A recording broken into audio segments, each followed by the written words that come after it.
This week, mortgage rates had a more sideways to slightly improving feel compared to the previous one.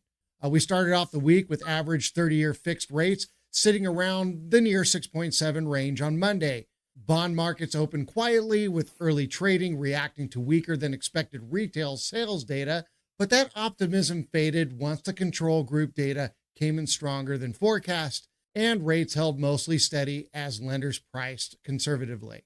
By Tuesday, some modest bond improvements gave lenders room to slightly lower rates by the end of the day, especially after the 20-year bond auction that helped fuel demand.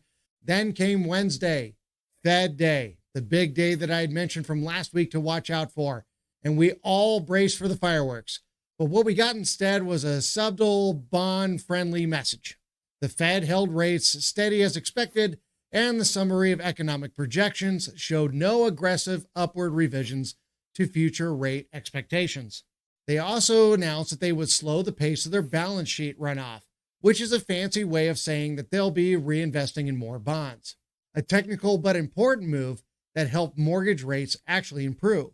As a result, Wednesday afternoon saw lenders reprice for the better. Rates dropped to the lowest level in over a week, very close to the best levels we've seen since mid-October, and Thursday continued that momentum.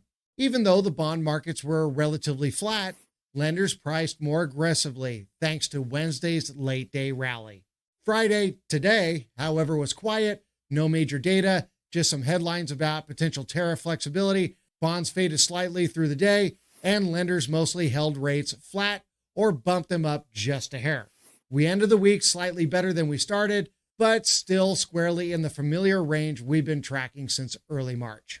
The biggest market mover this week, though, was clearly the Fed meeting and the SEP update. While there were concerns that the Fed might respond to its recent sticky inflation by raising its long-run rate forecast or hinting at fewer cuts in 2025, well, that didn't happen.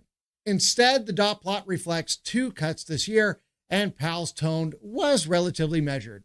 That kept markets calm. The Fed announced that they would slow the pace of the Treasury runoff starting in April, and that was a technical win for mortgage interest rates, and that's because more bond demand equals lower yields, which equals improved mortgage interest rates. Even if that doesn't directly translate to a rate drop overnight, it sends a message that the Fed is trying to tighten further right now.